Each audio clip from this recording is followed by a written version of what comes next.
সাথে আমার ওঠা বসা চিনি জানি দেখা হয় কিন্তু ওই যে যেটা বললাম যে আসলে পরিবারের সাথে কিন্তু আপনি ওইরকম মানে ইচ্ছা করলেও কিন্তু অনেক কিছু করতে পারবেন না যেটা আপনার সাথে যায় না। ওই যে বললাম যে কে আপনাকে বুঝবে, কে আপনাকে শুনবে, ইভেন আপনি কতটা সঠিক, আপনি কতটা সত্য, এই সময়গুলোকে যে আপনাকে সাপোর্ট দিবে, আপনার পাশে যে থাকবে, সেই সম্পর্কটা হচ্ছে সবচেয়ে দামি আমার কাছে মনে হয়।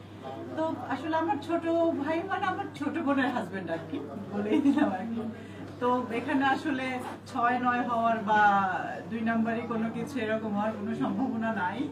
আর হলে তো ইনশাল্লাহ বেঁচে থাকলে আমার কাছে আসবে সবাই যে আপনার ছোট ভাইয়ের কাছে টিকিট নিয়েছিলাম বা বিভিন্ন কারণে অনেক কিছুতে গিয়েছিলাম, এই হয় না সেই হয় না, আমি আছি, বর্ষা কোনো সমস্যা নাই।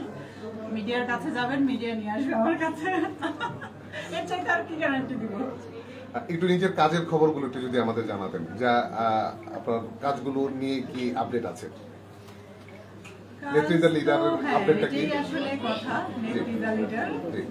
আমিও চাই আসলে সিনেমাটা খুব দ্রুত রিলিজ হয়ে যাক, কিন্তু দেশের সবকিছু মিলে আসলে একটা বছর আমার কাছে মনে হচ্ছে না যে আসলে সিনেমা দেখার মতো এরকম কিছু আছে। কারণ ওই যে ঈদ ফেস্টিভ্যালের মতো আসলে চাচ্ছিলাম না যে লাইক ঈদের ছুটি থাকে ধরেন 7 দিন বা 5 দিন, এই সময়গুলো দেখবে মানুষ 10-15 দিন না। কারণ আমি চাচ্ছি যে সিনেমাটা হলে চলবে, সুপারহিট হবে, মানুষ আসবে, মানুষের সময় অনুযায়ী হলে আসবে, একটা না চলবে, যেভাবে আমাদের সিনেমা 1-2 মাস হলে এরকম চলে।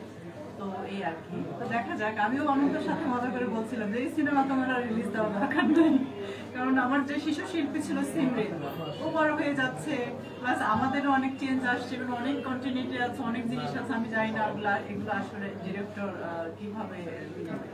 আমরা একটা জিনিস জেনেছিলাম যে ওইখান থেকে কিছু জিনিস এডিট করা হবে বা পরিমার্জন করা হবে, এই জিনিসটা কি আসলে মানে ওইখানে গল্পের ক্ষেত্রে কি এখানে কোনো কিছু চেঞ্জ করা হবে কি? আমি তো এটা জানি না, এটা আমি বলতে পারছি না। মানে এডিট কি করবে?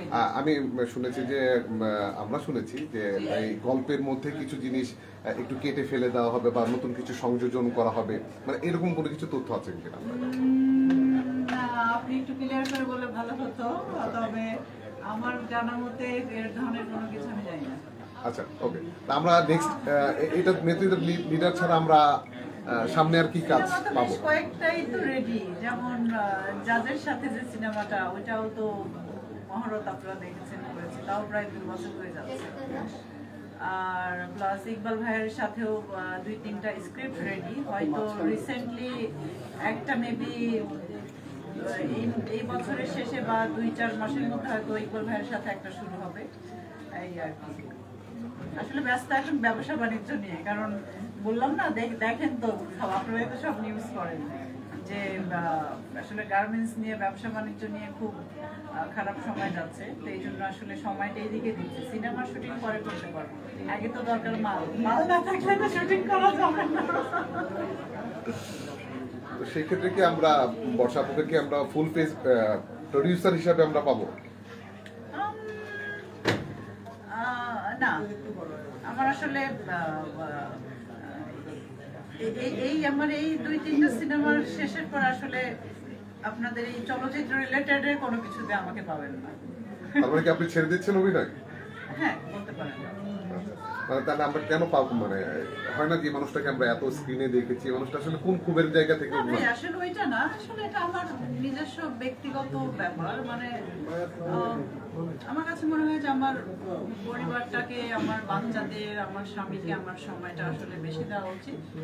কারণ আমি আসলে যেটা সত্যি কথা যে আমি অনন্তর সাথে পরিচয়ের আগে আমি মডেল ছিলাম, তার সাথে পরিচয়ের পরে আমি সিনেমাতে এসেছি। আমার প্রথম সিনেমা খোঁজ দ্য সার্চ, আপনারা সবাই জানেন। তো তারপর থেকে তো দুজন শখের বশতে আসলে করলাম, এই আর কি। কিন্তু আমি কখনো যে আমাকে প্রতিষ্ঠিত কোনো প্রফেশনাল কোনো নায়িকা দেখবো বা ওইটার জন্য যে সিনেমার জন্য সব জান প্রাণ সব কিছু দিতে হবে, এদিকে বাচ্চা স্বামী যেদিকে যায় এরকম কোনো কিছু আমি ভাবিনি। ঠিক আছে, স্বামী স্ত্রী দুজন একসাথে কাজ করি, একসাথে সময় দিই, একসাথেই থাকা হয়, যতদিন ভালো লাগে করবো, যতদিন ভালো না লাগে করবো। আমার কাছে এখন ভালো লাগছে না, এইগুলোর পরে আর করবো না। আপু, ফেসবুকে আপনার ব্যাগ নিয়ে খুব আলোচনা হচ্ছে যে বর্ষার ব্যাগের দাম কোন ব্যাগের দাম? আপনি যে ব্যাগ ইউজ করেন, হ্যাঁ? যে পাশে যে এটা তো ব্যাগের এক এক রকম দাম।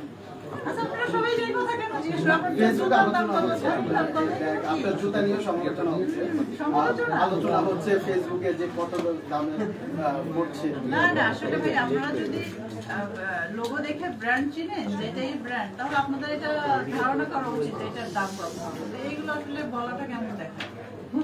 এটা বলাটা এগুলো কেমন?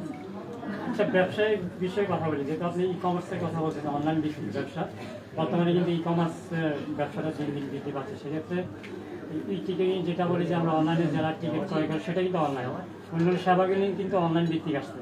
তা আপনি ই কমার্স বিষয়ে বা অনলাইন ভিত্তিক যারা ব্যবসা করে বা যারা করে তাদের প্রতি আপনার মানে কি মতামত থেকে? না, ওইটাই আমি বললাম, সবার আগে হচ্ছে বিশ্বাস। ইভেন আপনি যে প্রতিষ্ঠানের কাছ থেকে, যার কাছ থেকে আপনি প্রোডাক্টটা কিনবেন, যে যাদের ব্র্যান্ডের কাছ থেকে, আসলে এটা আপনাকেই আসলে নির্বাচন করতে হবে যে আমি এটা কি করবো। কারণ টাকাটা তো আপনি দিবেন, টাকাটা আপনি সেটা যেভাবেই পাঠাবেন, টাকাটা তো আপনি পে করেই তো আপনাকে জিনিসটা দিতে হবে। এটা একটা। আর এখন সব মানুষের মনের ভেতরে বা কার মধ্যে কি বিজনেস পলিসি, এটা তো আসলে আমি বলতে পারবো না। তবে আমি যেহেতু এখানে আসছি, আমার ফ্যামিলি রিলেটেড প্রোগ্রাম, তো আমার কাছে মনে হয় যে এই প্রতিষ্ঠানেরটা, আমি যেটা বললাম যে কারো কিছু হলে আপনারা নিয়ে আসবেন তাকে আমার বাসায়, আমি সলভ করে দেবো। আপু, আরেকটা বিষয় জানতে চাই, আপনি যেহেতু বিনোদন অঙ্গনের মানুষ, শিল্পীদের উপরে এক ধরনের মব সৃষ্টি হচ্ছে